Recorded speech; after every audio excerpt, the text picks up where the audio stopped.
Assalamualaikum warahmatullahi wabarakatuh. Alhamdulillahirobbilalamin. Rabbi shrah sadri wa yassir li amri wahlul 'uqdatam min lisani yafqahu qawli yafqahu alim amma ba'du. Allahumma sholli ala sayyidina Muhammad wa ala ali sayyidina Muhammad. Sahabat PAUD dimanapun berada, alhamdulillah di hari terakhir di Kota Luwuk, Kabupaten Banggai, Provinsi Sulawesi Tengah, termotivasi untuk memberikan sesuatu yang bermanfaat bagi sahabat PAUD, memanfaatkan latar alam yang mungkin kapan lagi saya bisa merasakan indahnya suasana pantai. Dengan itu izinkan untuk berbagi kurikulum merdeka bagian kedua. Ketika saya di Garut beberapa hari kemarin membuat konten khusus terkait peta konten kurikulum merdeka. Yang akan kita bahas adalah peta konten kedua, yaitu prinsip pembelajaran yang ada di kurikulum merdeka. Sebelum itu, saya secara pribadi ingin mengucapkan banyak terima kasih kepada Ibu Rusdinari selaku Ketua Penyelenggara kegiatan workshop beserta dengan stafnya, salah satunya adalah Ibu Dolma, yang selama saya di kota ini beliaulah yang menemani saya, dan banyak sekali ilmu yang saya dapatkan dari mereka berdua.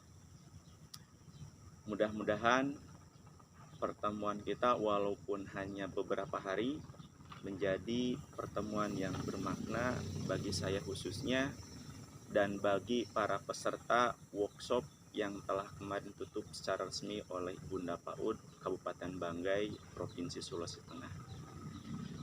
Kita lanjut kepada prinsip pembelajaran kurikulum merdeka yang sudah ditetapkan oleh pemerintah. Prinsip pembelajaran ini ada 5, sahabat PAUD. Prinsip pembelajaran yang pertama adalah pembelajaran dirancang dengan mempertimbangkan tahap perkembangan dan tingkat pencapaian peserta didik saat ini, sesuai dengan kebutuhan belajar, serta mencerminkan karakteristik dan perkembangan serta peserta didik yang beragam sehingga pembelajaran menjadi bermakna dan menyenangkan. Kalau saya menyimpulkan, mencari kata kunci daripada kalimat ini, prinsip pembelajaran yang pertama adalah kita sebagai pendidik PAUD harus peka mempertimbangkan banyak hal, di antaranya kemampuan peserta didik saat ini. Agar apa? Agar kegiatan pembelajaran yang kita akan laksanakan kepada mereka menyenangkan dan bermakna kepada mereka. Prinsip pembelajaran ini memberikan peluang kepada kita agar kita menggali, mengeksplorasi kemampuan awal peserta didik kita. Kita harus tahu persis karakteristik daripada peserta didik kita. Apakah karakteristiknya itu pemalu, ataukah pandai berbicara, atau pandai bergerak. Ditambah juga gaya belajar peserta didik kita harus paham.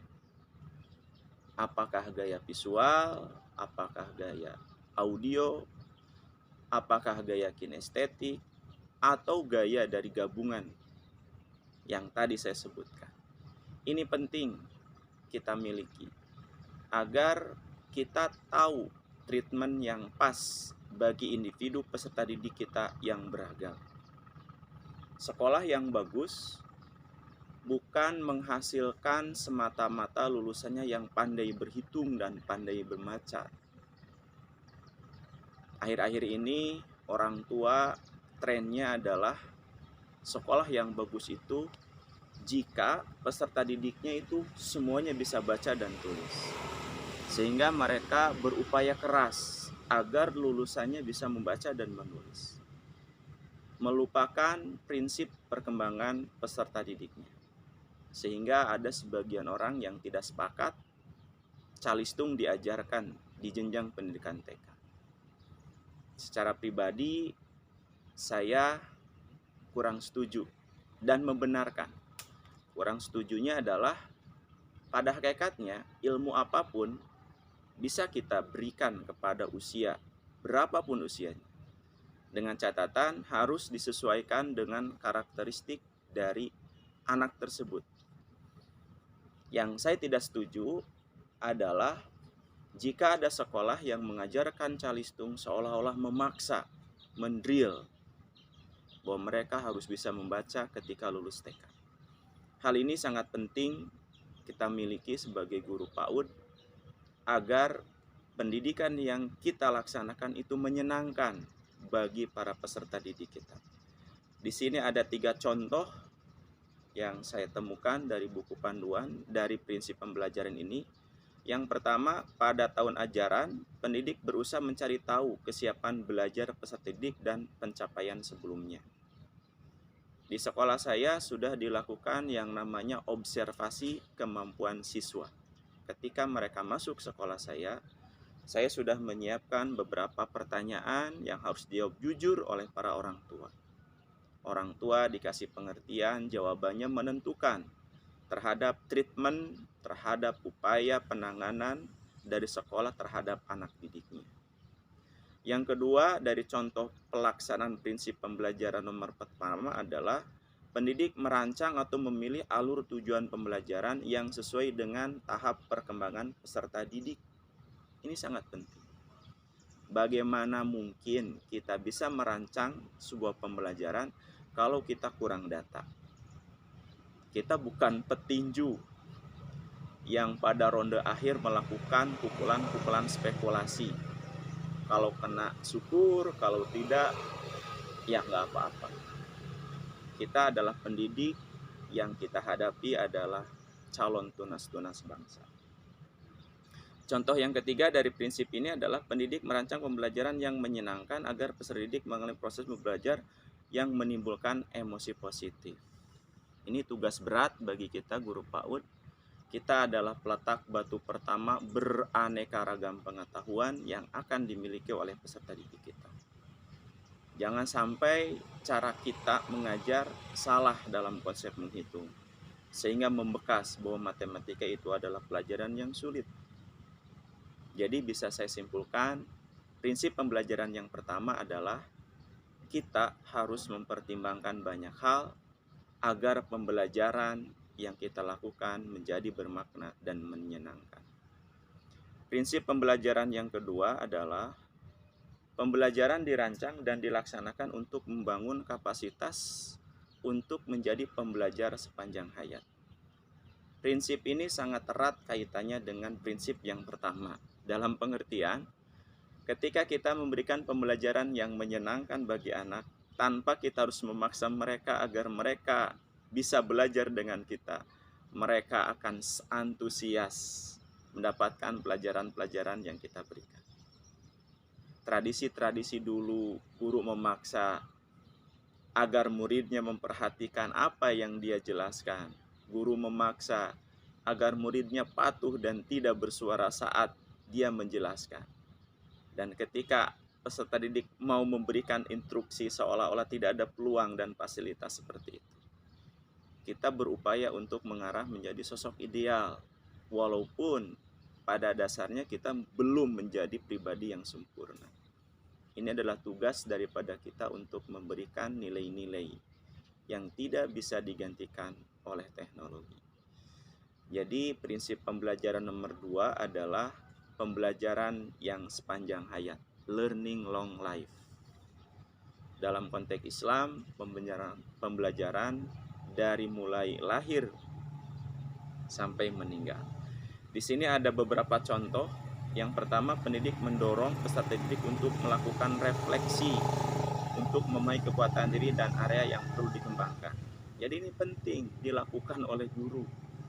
Dia harus menganalisis apa dominasi kecerdasan yang dia miliki dan apa yang kurang. Jangan sampai dia menggunakan kekurangan untuk mengajar. Itu akan menjadi hal yang blunder atau bumerang bagi kita sebagai guru.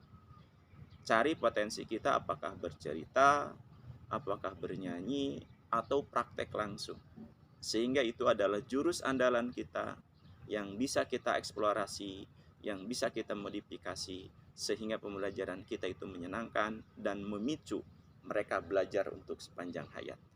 Yang kedua adalah pendidik senantiasa memberikan umpan balik langsung yang mendorong kemampuan peserta didik untuk terus belajar dan mengeksplorasi ilmu pengetahuan. Memberikan umpan balik, memberikan penguatan terhadap pengetahuan yang sudah dimiliki oleh peserta didik dan memberikan pengetahuan baru ketika peserta didik membutuhkannya. Itulah tugas kita. Yang ketiga, pendidik menggunakan pertanyaan terbuka yang menstimulasi pemikiran yang mendalam. Ini penting bagi kita. Di kurikulum Merdeka, kita dituntut memberikan pertanyaan terbuka, bukan pertanyaan tertutup. Mungkin sahabat PAUD bertanya-tanya, apa bedanya sih pertanyaan terbuka dan pertanyaan tertutup? Ada satu masalah atau kasus kejadian di sebuah sekolah, misalkan ada anak sedang menggambar atau melakukan coret-coret di kertas kosong. Guru yang pertama bertanya kepada anak tersebut, "Nak, kamu sedang menggambar ya?" Itu pertanyaan dari guru yang pertama. Sementara guru yang kedua bertanya, "Nak, apa yang sedang kamu lakukan?" Dari dua ilustrasi tadi, kira-kira menurut sahabat PAUD, mana pertanyaan terbuka dan mana pertanyaan tertutup? Benar, jawaban Anda kalau memilih pertanyaan terbuka adalah yang kedua. Betul sekali. Karena pertanyaan pertama itu jawabannya hanya dua. Nah, apa yang kamu sedang lakukan? Maaf, nah, apakah kamu sedang menggambar? Pasti jawabannya ya atau tidak. Sementara kalau pertanyaan kedua, memicu, menstimulasi, memberikan perasaan anak, apa sih yang sebenarnya dia lakukan? Bisa saja dia sedang melukis dalam konteks pemahamannya, yang oleh kita orang dewasa bahwa apa yang dilakukan anak itu menggambar, atau mungkin menulis angka dan sebagainya. Kita harus kuatkan, anak itu belum menjadi orang tua. Sementara kita guru yang sudah jadi orang tua, tentu sudah merasakan jadi anak-anak. Jadi kita punya peluang besar bisa mendalami perasaan anak didik kita. Selanjutnya adalah pendidik memotivasi peserta didik untuk berpartisipasi aktif agar terbangun sikap pembelajaran mandiri. Berikan kesempatan, siapa yang mau bisa menyanyi ke depan, siapa yang mau membacakan ini ke depan. Berikan pertanyaan itu. Kita bukan dominator atau orang yang mendomasi pembelajaran. Berikan kesempatan kepada peserta didik kita pada waktu-waktu yang memungkinkan. Contoh yang berikutnya, pendidik memberikan ruang yang cukup bagi prakarsa kreativitas, kemandirian, sesuai bakat, minat, perkembangan fisik, dan psikologi peserta didik. Ini penting harus kita miliki. Tadi saya sampaikan, sekolah yang bagus bukan hanya menghasilkan lulusannya yang pandai calistung. Sekolah yang bagus adalah sekolah yang bisa menghasilkan peserta didiknya menjadi dirinya. Ki Hajar Dewantara menyampaikan bahwa setiap murid itu adalah biji tunas. Ada biji jagung, ada biji kacang kedelai, ada biji kacang hijau, ada biji padi, dan bermacam biji-bijian lain. Sekolah adalah ladangnya. Jadi sekolah adalah bertugas memastikan jika biji padi, pastikan dia tumbuh jadi padi yang subur sehingga menghasilkan padi yang berkualitas. Jika pada dasarnya bijinya adalah biji kacang hijau, jadikan dia pohon kacang hijau yang subur sehingga menghasilkan buah kacang hijau yang bermanfaat di masa yang akan datang. Sementara kita memaksakan kehendak dan tren masyarakat. Suatu saat tren di masyarakat sekolah yang bagus adalah ketika pialanya berjajar di kantor guru. Sehingga kita melupakan karakteristik anak yang beraneka ragam. Istilahnya pembelajaran berdiferensiasi. Kita harus bisa memberikan stimulus yang sesuai dengan karakter pribadinya masing-masing. Mungkin ada yang bertanya dalam hatinya, Kalau gitu sekolah kita harus banyak dong fasilitasnya. Kalau mampu, silahkan. Tapi tidak harus seperti itu, sahabat PAUD. Kita bisa melakukan yang namanya observasi. Kira-kira bakat anak yang jago fisik tidak mesti dengan APE yang komplit. Kalau di ruangan sekolah kita ada lapangan, gunakan lapangan tersebut untuk menstimulus gerakan-gerakan fisik yang menantang anak-anak yang suka akan gerakan fisik. Jadi hal semacam itu. Sekolah bagus menurut pribadi saya tidak harus mewah. Selanjutnya, contoh yang terakhir dari prinsip pembelajaran ini adalah pendidik memberikan tugas atau pekerjaan rumah ditunjukkan untuk mendorong pembelajaran yang mandiri dan mengeksplorasi ilmu pengetahuan dengan memberikan tugas dengan mempertimbangkan beban belajar peserta didik. Ini karena prinsipnya untuk semua jenjang, PAUD pun bisa menyesuaikan. Dari konteks ini sebetulnya PAUD atau TK atau Kober bisa memberikan pekerjaan rumah. Asal yang ditekankan adalah kemandiriannya. Jangan sampai ketika anak dikasih PR, orang tuanya yang mengerjakan. Karena mindset orang tua yang beranggapan bahwa anaknya dapat nilai bagus. Ini yang harus kita briefing, sampaikan kepada orang tua. Yang kedua faktornya adalah bebannya. Jangan sampai kita guru PAUD memberikan PR yang di luar, di atas kapasitas kemampuan siswa dalam mengerjakan PR. Mohon maaf, bukan yang terakhir, ada lagi ternyata. Yang terakhir di sini pasti ya, pendidik merancang pembelajaran untuk mendorong peserta didik terus meningkatkan kompetensinya melalui tugas dan aktivitas dengan tingkat kesulitan yang tepat. Nah, kita harus bijak ya. Ketika kita bertanya huruf kepada peserta didik kita, pastikan kemampuan peserta didik itu apakah sudah bisa mengenal 1 huruf, 2 huruf, 3 huruf, atau 4 huruf. Sehingga ketika kita bertanya antara pertanyaan untuk anak yang 1 dengan anak yang 2, itu dibedakan. Seperti itu para sahabat PAUD. Dan prinsip pembelajaran nomor 3 dari kurikulum Merdeka adalah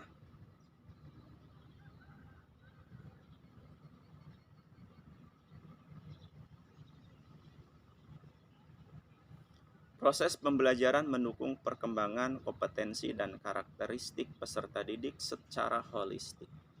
Kata kuncinya dari prinsip pembelajaran nomor 3 adalah yang kita tanamkan ada 2, yaitu kompetensi dan karakter. Ini yang harus kita perhatikan dengan seksama. Kita bertugas bukan hanya memberikan pengetahuan kepada peserta didik kita, tapi menanamkan karakter yang saat ini sudah mulai menghilang. Anak muda zaman sekarang lebih suka kepada hal-hal yang instan. Dia mau sukses jadi orang, tapi tidak mau berproses. Ini adalah tugas kita yang berat, tapi insya Allah mulia, menanamkan kompetensi dan karakter secara holistik. Contoh yang bisa kita terapkan adalah pendidik menggunakan berbagai metode pembelajaran yang bervariasi. Dan untuk membantu peserta didik mengembangkan kompetensi, misalnya pembelajaran berbasis inquiry, berbasis proyek, berbasis masalah, dan pembelajaran terdiferensiasi. Tadi udah sedikit kita bahas pada prinsip pembelajaran yang kedua. Di sini ada pembelajaran inquiry, pembelajaran yang menemukan sendiri oleh anak. Istilahnya kalau anak mau dikasih makan, kita nggak mesti nyuapin anak. Ada kalanya dia harus mencari sendiri makanannya yang cocok bagi diri. Hal semacam itu mungkin dari prinsip ini. Yang kedua, contoh dari prinsip pembelajaran nomor 3 adalah pendidik merefleksikan proses dan sikapnya untuk memberi keteladanan dan sumber inspirasi positif bagi peserta didik. Ini, saya sering melihat channel Guru Gembul, itu sangat bagus ya. Beliau mengatakan bahwa tugas guru itu ada 2. Yang pertama adalah memberikan pengetahuan. Dan yang kedua adalah memberikan keteladanan. Pengetahuan bisa saja digantikan posisinya oleh teknologi yang makin canggih untuk saat ini. Tapi keteladanan tidak bisa digantikan oleh teknologi secanggih apapun. Artinya kita tidak boleh terancam posisi kita, eksistensi kita sebagai guru. Sampai kapanpun kita dibutuhkan oleh negeri ini, bahkan oleh dunia. Karena kita memberikan keteladanan kepada peserta didik. Yang ketiga, contoh dari ini adalah pendidik merujuk pada profil pelajar Pancasila dalam konteks memberikan umpan balik. Sebagaimana kita pahami, dalam kegiatan kurikulum Merdeka ada kegiatan proyek yang di dalamnya mengajarkan 6 dimensi profil pelajar Pancasila. Yang pertama adalah beriman dan bertakwa kepada Tuhan Yang Maha Esa dan berakhlak mulia. Kedua adalah berkebinekaan global. Ketiga adalah gotong royong atau kolaborasi, teamwork. Yang keempatnya kemandirian. Yang kelimanya kreatif. Dan terakhir adalah bernalar kritis. Prinsip pembelajaran nomor 4 dari kurikulum Merdeka adalah pembelajaran yang relevan, yaitu pembelajaran yang dirancang sesuai konteks, lingkungan, dan budaya peserta didik serta melibatkan orang tua dan komunitas sebagai mitra. Ini yang kita lupakan, seolah-olah sekolah itu terpisah dengan komunitas masyarakat. Bolehlah secara fisik sekolah kita untuk keamanan dibatasi oleh benteng dan pagar, tapi jangan dijadikan alasan anak tidak gaul, anak tidak membaur dengan lingkungan. Ajak sewaktu-waktu anak mengenal lingkungan sekitar yang ada di sekolah. Karena prinsipnya harus melibatkan. Contoh yang bisa dilaksanakan dari prinsip pembelajaran ini adalah pendidik menyelenggarakan pembelajaran sesuai kebutuhan dan dikaitkan dengan dunia nyata, lingkungan, dan budaya yang menarik minat peserta didik. Budayanya seperti di Luwuk, ini suasana pantai, libatkan dengan kebiasaan yang ada di sini konteksnya. Misalkan dengan nelayan, kira-kira kegiatan apa yang mampu dan aman bagi peserta didik PAUD dalam konteks kegiatan yang sama dengan lingkungan sekitar. Kedua adalah pendidik merancang pembelajaran interaktif untuk memfasilitasi interaksi yang terencana, terstruktur, terpadu, dan produktif antara pendidik dengan peserta didik, sesama peserta didik, serta antara peserta didik dan materi pembelajaran. Jadi ada rancangan yang interaktif, ada hubungan dua arah. Libatkan mereka dalam pembelajaran. Berikan peluang, ruang agar mereka mengungkapkan apa yang mereka ketahui dari pengetahuan yang kita ingin sampaikan. Yang ketiganya dari contoh pembelajaran nomor 4 ini adalah pendidik memperdayakan masyarakat sekitar, komunitas, organisasi, ahli dari berbagai profesi sebagai narasumber untuk memperkaya dan mendorong pembelajaran yang relevan. Ya, dulu kita mengenal adanya kelas inspirasi. Cari datanya di antara orang tua didik itu apa yang bisa diberikan ketika kita punya profesi, tema profesi, ada enggak profesi yang relevan dengan lingkungan? Misalkan di sini ada enggak orang tuanya yang jadi nelayan? Libatkan dia menyampaikan pengalamannya ketika mencari ikan di laut. Bila perlu, ajak mereka untuk naik kapal. Komunikasikan dengan pihak sekolah, safety, keamanan, SOP-nya dan sebagainya sebelum melakukan eksekusi dari perencanaan yang telah kita rencanakan. Yang ketiganya, yang keempat, pendidik melibatkan orang tua dalam proses pembelajaran dengan komunikasi dua arah yang saling berikan umpan balik. Kita juga harus pandai melakukan hubungan dengan para orang tua siswa. Kita nggak boleh alergi ketika orang tua memberikan masukan yang membangun bagi sekolah. Selanjutnya pada PAUD, pendidik menggunakan pendekatan multibahasa berbasis bahasa ibu juga dapat digunakan, utamanya bagi peserta didik yang tumbuh di komunitas. Jadi bahasa daerah itu bisa dikenalkan, bahasa nasionalnya pun bisa dikenalkan. Itu adalah prinsip pembelajaran kurikulum Merdeka nomor 4, yaitu kata kuncinya melibatkan dan relevan. Dan prinsip pembelajaran kurikulum Merdeka yang terakhir adalah